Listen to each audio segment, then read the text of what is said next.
berbicara ya Tuhan kepada kami siap mendengarkan. Di dalam nama Yesus kami berdoa dan mengucap syukur. Haleluya. Amin. Silakan duduk Bapak Ibu yang dikasihi Tuhan. Saya selalu teringat kalau di sini bagaimana Tuhan membentuk saya. Pada waktu baptisan pertama Gereja Baptis Indonesia cabang Gunung Bangka itu masih cabang, dan kemudian orang tua dibawa sini dan dibaptis di sini, tapi gereja belum seindah ini, belum sebagus ini, masih sederhana dan sebagainya. Nah, pada waktu dibaptis ini selesai, kemudian diberi jaminan makan, dan makan itu salah satunya adalah seperti nasi dibungkus dan kemudian ada saus, dikasih saus gitu ya. Nah, itu pengalaman saya sebagai orang Gunung Kidul, baru tahu namanya saus. Saya sambal kok seperti ini gitu, kok bisa lembut gitu. Padahal kalau di Gunung Kidul itu sambalnya kan kasar-kasar karena cuma diulek gitu. Nah, itu pengalaman. Tetapi nikmatnya luar biasa ketika kami bersama-sama bisa berkumpul. Waktu itu masih kecil, saya masih sekolah minggu, dan ketika saya berada di sini ya seperti keluarga sendiri. Karena memang kami dibentuk dari tempat ini untuk kemudian menjadi seorang pelayan yang disiapkan oleh Tuhan. Seperti doa tadi yang saya sampaikan bahwa gereja ini adalah cikal bakal daripada misi ke depan.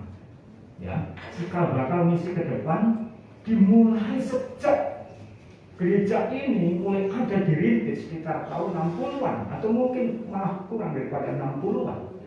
Karena Ngaji Negara sendiri itu baru ada tahun 63. Itu perkembangan dari gereja ini ke wilayah selatan.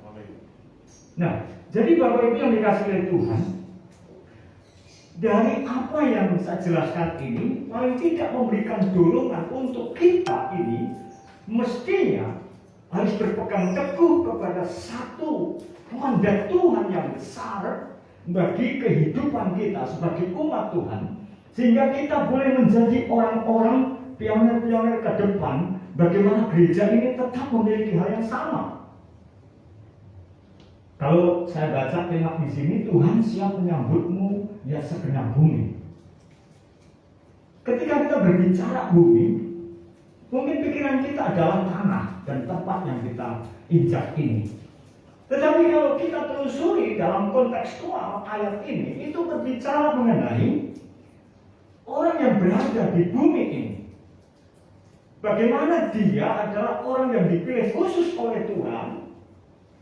Sampai Tuhan katakan begini, Tuhan siap menyambutmu. Dan salah satunya adalah bagaimana ketika kondisi umat itu adalah kudus. Sementara untuk menjadi kudus tidak bisa kita berupaya sendiri untuk menjadi kudus. Satu-satunya cara adalah anugerah Tuhan untuk menguduskan kita. Nah, ketika Tuhan menguduskan kita, memungkinkan kita disambut oleh Tuhan. Jadi semua dimulai dari Tuhan untuk bekerja dalam setiap hidup kita, dalam hati kita, sampai kemudian kita akan menjadi anak Tuhan. Mengemban anak Tuhan pun itu semua karena Tuhan. Jadi gereja ini karena Tuhan. Gereja ini kemudian bisa memiliki visi yang besar untuk kota Yogyakarta menjadi pionir pada masa lalu dan terus akan berlanjut karena Tuhan. Jadi tidak ada satu orang pun yang bisa untuk membubarkan dan membatalkan apa yang menjadi kehendak Tuhan. Itu harus pegang teguh dalam hidup kita. Bapak Ibu, salah satunya ciri daripada orang yang hidup di dalam Tuhan adalah ketika dia memiliki perkataan yang menjadi berkat. Mari kita akan lihat dalam subtema kita. Perkataan yang menjadi berkat adalah bisa disebut dengan perkataan yang sehat. Nah, kita akan lihat, pernahkah Bapak Ibu itu dengar perkataan ini? Oh, tidak ada yang ini ya. Saya sudah kirimkan juga, tidak apa-apa. Ya, pernah Bapak Ibu dengar perkataan begini? Dia itu pintar ngomong, tetapi lebih baik kalau dia tidak ngomong. Pernah dengar ya? Dia itu pintar ngomong, tetapi lebih pintar kalau dia diam. Oh, belum pernah. Saya pernah dengar ini. Dan perkataan ini pernah ditujukan kepada saya. Ada orang yang kemudian dia berkata begini, Pak Martinus itu pintar ngomong, tetapi lebih baik dia pintar kalau dia diam.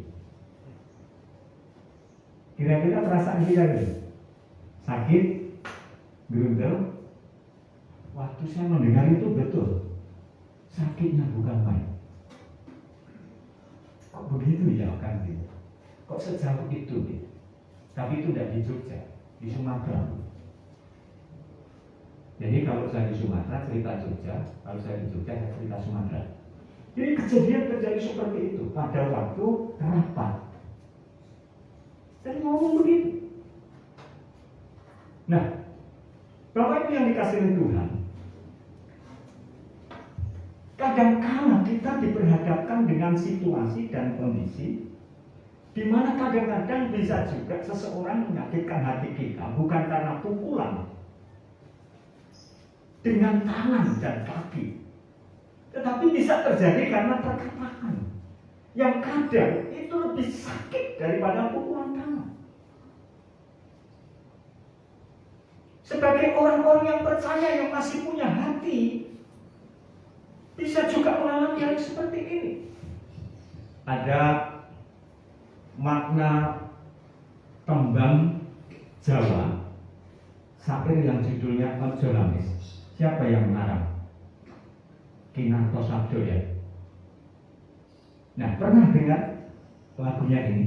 Ini ojo sok gampang janji wong manis yen to amung amis becik alung prasaja ngimas ora agawe gelo. Pernah dengar ya? Teruskan enggak? Enggak usah ya, terlalu panjang. Tapi intinya begini. Ini adalah hubungan cinta kasih antar sesama. Mungkin Kinarto Sabdo, mungkin ya. Karena kadang orang-orang itu bisa juga karena dirinya mengalami. Kemudian hancur karena apa? Perkataan yang disebut lamis. Lamis tahu lamis? Kalau sudah tahu nggak perlu saya jelaskan. Lamis itu dia mulutnya A, tapi hatinya B. Kamu sudah punya pacar ya? Belum. Kamu satu-satunya, tidak ada seorang pun selain kamu. Dunia ini hanya kamu dan kita berdua. Dan lain undang. Nah, tetapi perkataannya itu hanya manis di depan, tetapi pahit di belakang. Dan ternyata perkataan itu bisa melahirkan berkat, tetapi bisa juga melahirkan makna. Maka pertanyaan pada pagi hari ini adalah bagaimana dengan perkataan yang sehat menurut ajaran Alkitab. Mari kita lihat 1 Timotius pasal 6 ayat 3 sampai 5. 1 Timotius pasal 6 ayat 3 sampai 5. Di sana dikatakan begini. Jika seorang mengajarkan ajaran lain dan tidak menurut perkataan sehat, yakni perkataan Tuhan kita Yesus Kristus, dan tidak menurut ajaran yang sesuai dengan ibadah kita. Ayat 4. Ia adalah seorang yang berlagak tahu padahal tidak tahu apa-apa.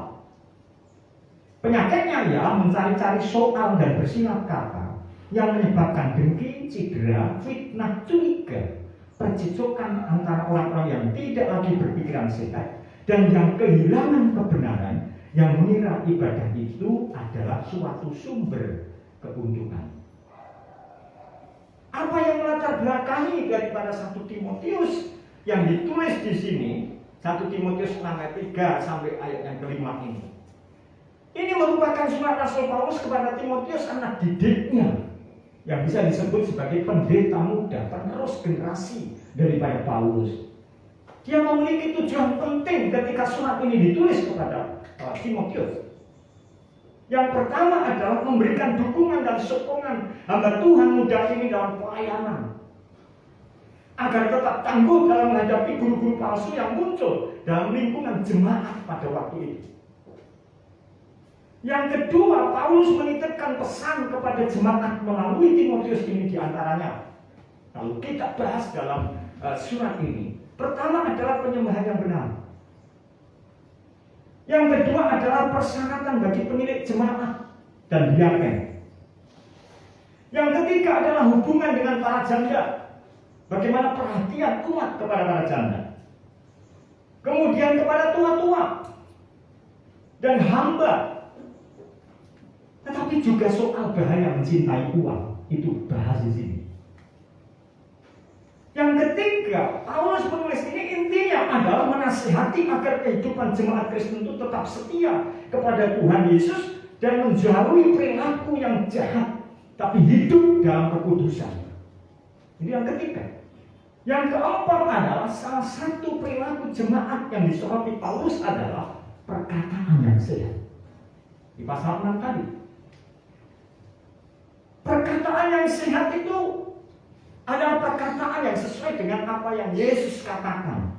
Sesuai dengan firman Yesus. Itu perkataan sehat. Karena apa yang keluar dari mulut kita, sesungguhnya itulah yang memancarkan hati kita. Mungkin Bapak Ibu tidak tahu temannya itu sesungguhnya seperti apa. Salah satu lihat dari perkataannya. Dan untuk melihat dari perkataannya, coba lihat ketika dia menghadapi persoalan dan masalah itu. Bagaimana dia menanggapi? Bagaimana perkataannya? Nah, mari kita akan lihat sekarang ciri-ciri perkataan yang sehat. Mari perhatikan dan kita akan gunakan waktu sebaik-baiknya. Pertama, lihat ayat 3-4a 1 Timotius 6. Tidak berlagak sok tahu. Ciri pertama apa? Tidak berlagak sok tahu. Perhatikan ayat 4a. Ia adalah seorang yang berlagak tahu, padahal tidak tahu apa-apa. Secara harfiah itu artinya dibutakan asap. Jadi kalau orang berjalan ada asap yang tebal. Dan itu membutakan dia sampai tidak tahu apa yang sesungguhnya dia lihat yang ada di sana. Maka dalam bahasa harfiah itu disebut dengan dibutakan asap. Tidak tahu tetapi merasa sok tahu. Tidak memiliki dasar yang kuat. Artinya adalah mencari pembenaran padahal tidak benar. Mencari pembenaran padahal tidak benar. Nah, sumbernya kita lihat di ayat 3. Sumber daripada sok tahu itu di mana? Kita lihat ayat 3. Jika seorang mengajarkan ajaran lain dan tidak menuruti perkataan sehat, mengajarkan ajaran lain itu apa? Ajaran yang tidak sesuai dengan ini, yakni perkataan Tuhan kita Yesus Kristus. Ajaran lain adalah ajaran yang bukan perkataan Yesus Kristus, yang bukan firman Yesus. Dan kemudian dikatakan dijelaskan ini, dan tidak menuruti ajaran yang sesuai dengan ibadah kita. Kadang-kadang orang melakukan ibadah itu karena melihat ibadah orang lain dan tertarik kepada ibadah orang lain. Boleh tidak tertarik? Melihat boleh, tertarik dalam hati mungkin bisa juga. Tetapi belum tentu model yang ibadah seperti dia itu sudah bisa kita katakan adalah penyembahan yang benar kepada Allah. Belum tentu. Karena banyak orang yang hingar-bingar dan sebagainya, tetapi hanya untuk memuaskan nafsu pribadinya, pengen plong aja karena punya masalah di rumah. Dia merasa bahwa ketika dia jingkrak dan hingar-bingar selesai, tapi kembali ke rumah, sama aja terjadi percecokan. Jadi sesungguhnya seperti apa perkataan Tuhan Yesus? Itu harus menjadi pusat bagi kehidupan kita sendiri untuk kita memutuskan dalam konsep peribadatan kita. Yang paling utama adalah bagaimana hati kita sesungguhnya kepada Tuhan. Sarana boleh kita pakai online misalkan, di Zoom misalkan, di YouTube kan misalkan, di FB kan. Boleh enggak? Boleh. Boleh enggak kita mengikuti ibadah dengan sarana itu? Boleh. Tapi masalahnya ketika dengan itu bagaimana hati kita dengan Tuhan? Itu yang menjadi persoalan. Oleh Oleh karena itu, lihat. Jadi perkataan sehat itu sumbernya apa? Dijelaskan dari perkataan Tuhan Yesus Kristus, bukan perkataan manusia, bukan perkataan guru-guru palsu yang sedang dihadapi oleh Timotius yang mencari keuntungan dan simpati. Sekarang ini zaman media, ibadah bisa dijual. Untuk apa? Menghasilkan duit. Dari mana? YouTube.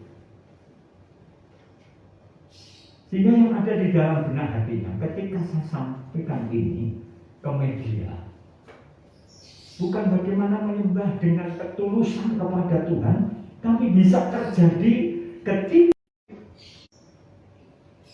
perkataan Tuhan Yesus Kristus itu bukan buku pelajaran sekolah, bukan filsafat, bukan budaya, bukan seni, apalagi mbah dukun. Bukan. Kalau mau tahu perkataan Yesus ya belajar Alkitab, belajar firman Tuhan. Itu tidak boleh kendor. Yang berikutnya kita lihat di sana.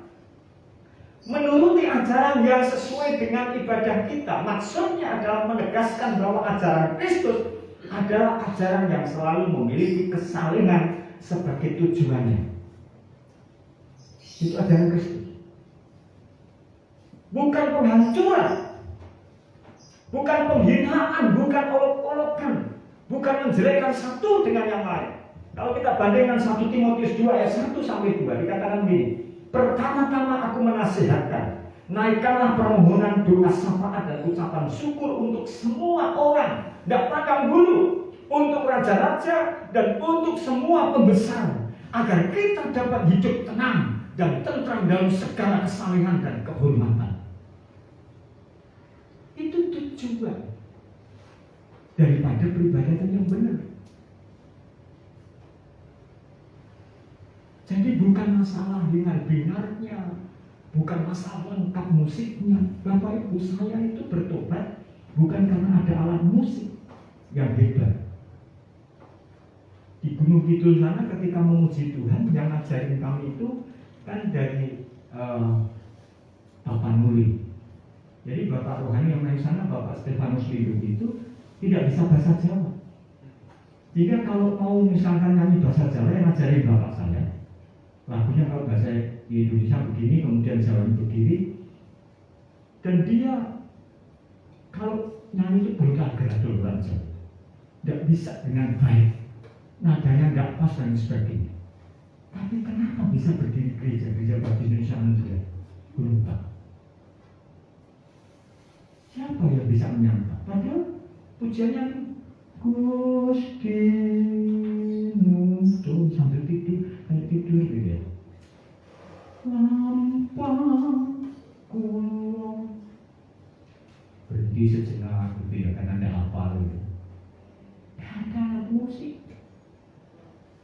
di kampung, tapi bisa menumbuhkan iman. Dan dari sana Bapak Ibu, itu sampai sini ada 11 pendeta. Berapa di sini melahirkan berapa pendeta? Ya itu termasuk di sana itu. Itu kampung. Ada pendeta Immanuel Rasiono yang ada di Bibit Palembang, itu dari sini. Pendeta Yunus Waspodo yang ada di Kalvari Padang menggantikan saya pengembala di sana, itu dari sini. Pendeta Lukas Sumardi yang dari Pengurus Nasional, itu dari sini. Pendeta Nawiano yang ada di gereja di Jakarta, itu dari sini. Pendeta Wianto almarhum dari sini.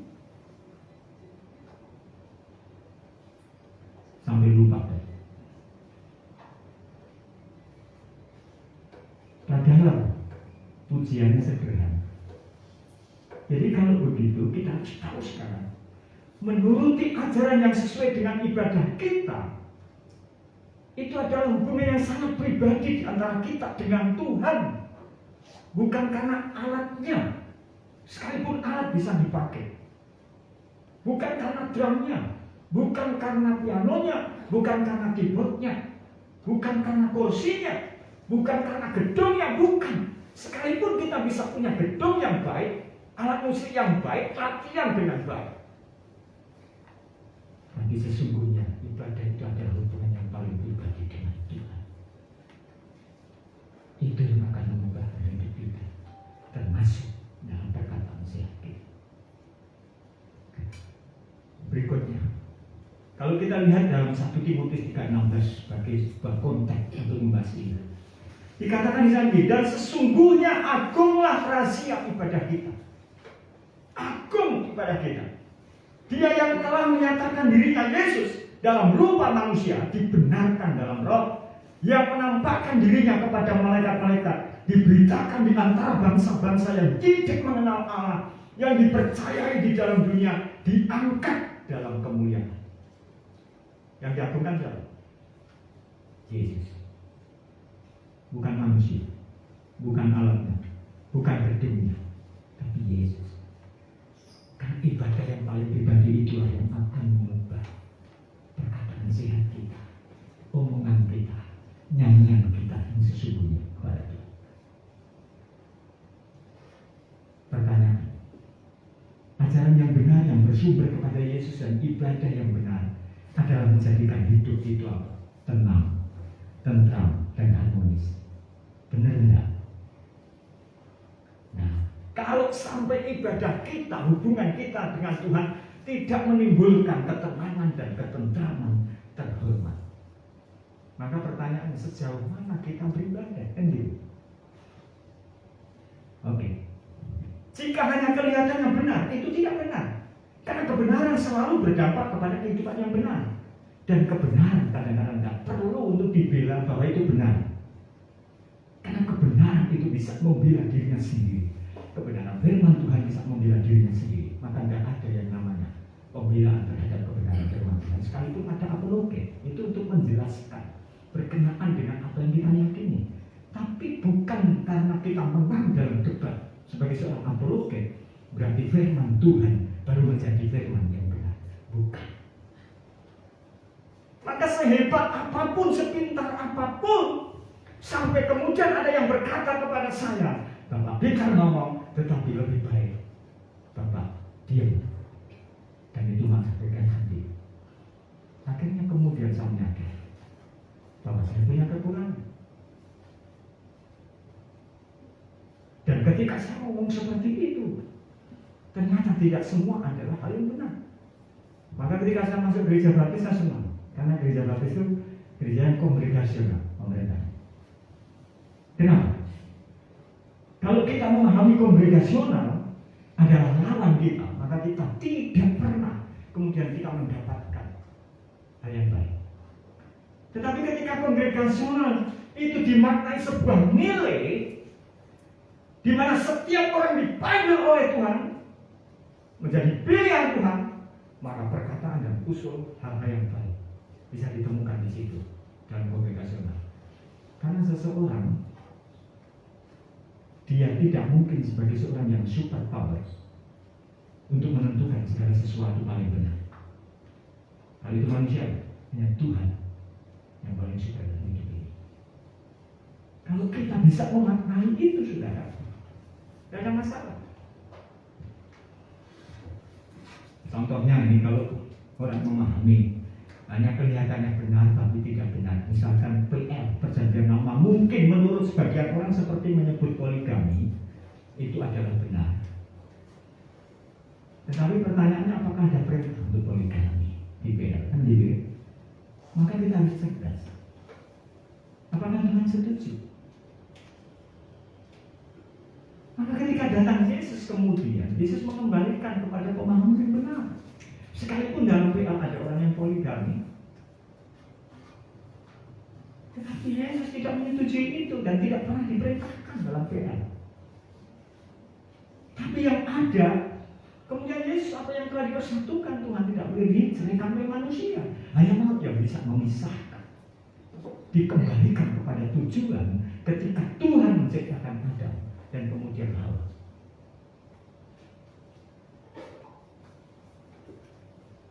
Ya, itu salah satu. Yang kedua, perkataan yang sehat, tidak mencari-cari masalah. Tidak apa? Mencari-cari masalah. lihat ayat 4b sampai 5. Penyakitnya ialah mencari-cari soal dan bersilat kata, yang menyebabkan dengki, cedera, fitnah, curiga, percekcokan antara orang lain yang tidak lagi berpikiran sehat, dan yang kehilangan kebenaran, yang mengira ibadah itu adalah sumber keuntungan. Artinya apa? Membuat masalah. Apa-apa dijadikan masalah. Hal yang kecil jadikan masalah. Di sini Paulus sedang membandingkan para guru-guru palsu yang sering muncul dalam persekutuan jemaat dengan tujuan menjadikan masalah di tengah-tengah umat, membuat runyam umat. Saya mau tanya, ada orang-orang yang pindah-pindah gereja. Ada satu gambaran, seorang kakek datang ke tempat cucunya. Dia tidur di situ dan ngorok. Ketika ngorok, cucunya yang jahil ini, dia ngambil terasi. Kakeknya kan kumisan, dileretinlah terasi ke kumisnya. Setelah bangun, dia bawa terasi. Di sini kamar kok bau terasi, nggak pernah dibersihkan ya. Dia pindah ke ruang tamu. Di ruang tamu dia duduk, bau terasi juga. Ruang tamu ada bau terasi juga. Dia pindah keluar ke gazebo. Ketika sampai di gazebo, ini juga masih bau terasi. Gazebo juga bau terasi. Ini di mana? Di sini terasi, tempat kamar terasi, ruang tamu terasi. Pindah ke dapur, semakin bau terasi. Pertanyaannya, siapa yang bawa bau terasi? Kakek sendiri. Kadang-kadang ada orang yang kemudian pindah-pindah, dan dia berkata bahwa saya bisa bertumbuh di sana. Kadang-kadang berkata bahwa bisa luar biasa. Tapi ketika dia masuk di situ, jadi luar biasa. Pertanyaannya, siapa yang membuat luar biasa? Dia sendiri yang memang membawa bibit dari bau itu sendiri. Muncul dalam persekutuan dengan tujuan menjadikan masalah di tengah-tengah umat. Itu guru-guru palsu pada zamannya Timotius untuk menghancurkan pada waktu itu. Pernahkah kita mendapatkan orang yang ketika ketemu itu bikin saja masalah? Orang yang begitu sulit bergaul dengan dia, bahkan ketika mau rapat pun, mau ketemu dengan dia, sudah menyiapkan kuda-kuda. Apa yang harus saya siapkan untuk melawan dia? Bahkan dalam keluarga, dalam kantor sekalipun, sekolah-sekolah, bahkan gereja, bisa saja dia bikin masalah. Survei membuktikan orang-orang yang sulit, sudah sulit mungkin medit, kemudian jadi selilit, bikin melilit, berbelit-belit hingga berjeli-jeli. Itu bisa terjadi. Di mana saja, termasuk gereja. Cara kerjanya apa? Kita lihat di ayat tadi dikatakan apa? Bersilat kata. Artinya apa? Membuat kekacauan dengan kata-katanya. Seolah-olah pintar, tetapi hasilnya muter-muter, bikin liar dan liar. Maka dampaknya kita lihat di situ ada kedengkian, ada dengki. Artinya apa? Saling membenci terus, tidak pernah selesai. Ada cedera, hatinya sakit. Ada fitnah, bicara yang tidak benar, hoax terjadi di lingkungan, bahkan orang-orang yang mengaku saya percaya Yesus. Ada percecokan, pertengkaran antar sesama. Hamba Tuhan dengan jemaat, jemaat dengan hamba Tuhan, hamba Tuhan dengan istri, istrinya dengan anaknya, anaknya dengan hamba Tuhan, hamba Tuhan dengan tetangganya, tetangganya antar jemaat dan sebagainya. Ada pertengkaran antar sesama karena kata-kata. Maka disebut juga orang yang tidak berpikiran sehat. Kalau orang yang tidak berpikiran sehat artinya apa? Sakit jiwa. Dalam bahasa lain diterjemahkan adalah mentalnya bobol. Kehilangan kebenaran artinya tidak sesuai firman Tuhan. Salah persepsi tentang arti ibadah. Ibadah dipakai sebagai sumber keuntungan materi. Bahkan banyak orang menjual untuk mendirikan sebuah persekutuan untuk mencari kehidupan. Itu bisa terjadi dalam lingkungan hamba Tuhan. Karena dia pelayanannya di daerah itu, yang menjual dengan proposalnya. Bagaimana daerah itu dan kesulitannya. Sehingga sudah mengalir begitu banyak. Nanti apalagi yang dia buat. Sudah lagi. Yang terjadi. Tapi hanya untuk apa? Kepentingan dan keuntungan dia. Menjual nama Tuhan demi diri sendiri. Perkataan Yesus adalah perkataan yang sehat. Tidak pernah kita lihat perkataan Yesus bukan perkataan yang sehat. Sehat ketika Yesus mengatakan sesuatu yang tidak baik, pasti memang yang tidak baik. Perkataan Yesus adalah perkataan yang manjur untuk mencegah dan memulihkan luka-luka batin jemaat. Perkataan Yesus untuk mencegah perpecahan dalam jemaat dan memenang perkataan Tuhan Yesus. Itu adalah wewenang yang tinggi dan kita harus mengikutinya. Perkataan Yesus bukan bersilat kata untuk menimbulkan kedengkian, sakit hati, memfitnah dan percecokan, tetapi membuat ketentraman, ketenangan dan sejahtera untuk memuliakan Tuhan. Itu perkataan Yesus.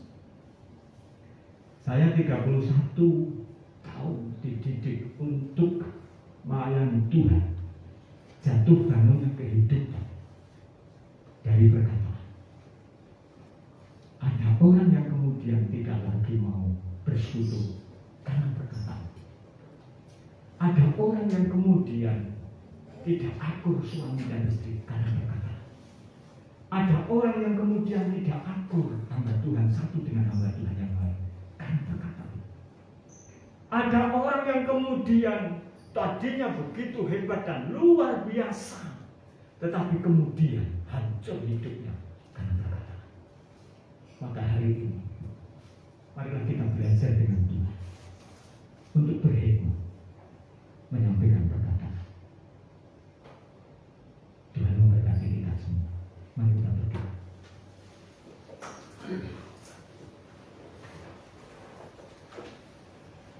Kita tunduk kepala di hadapan Tuhan.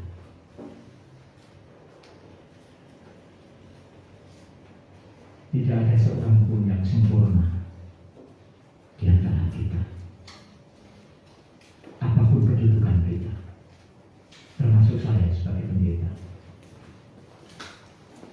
Tapi yang kita tahu, Tuhan Yesus adalah sempurna, yang bisa memulihkan kita.